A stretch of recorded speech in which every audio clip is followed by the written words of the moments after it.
Hi, first graders. We've been working really hard in reading and we've been learning all about the characters in our book. Today, what we're going to do is we're going to learn about how we can really pay attention to the things that our characters like and also the things that they don't like. We've started looking at a character either in library or in your own class, Mercy Watson. So some of the classes have taken a closer look at Mercy Watson, but I think it's a character we're all familiar with. This is the second book, Mercy Watson Goes for a Ride. And in this book, what we're going to do is we're going to think about what we might already know about Mercy and find some new things that Mercy likes and dislikes. And I'm going to show you how you can do that on your own in your Raz books also. So stick with me. I'm going to show you the first chapter and also show you how you can practice this on your own. All right? Mercy Watson Goes for a Ride by Kate DiCamillo. Chapter 1.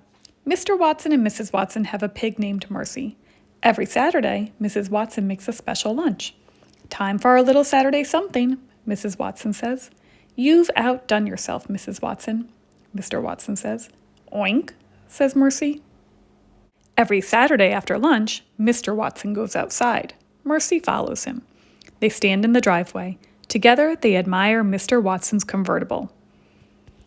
Are you ready? Asks Mr. Watson. Oink, says Mercy. Mr. Watson opens the passenger door. Mercy hops into the car. She sits behind the wheel. She snuffles contentedly. The first thing I want you to do is think about Mercy and what we've learned. What does she like? What does she dislike? Who does she live with?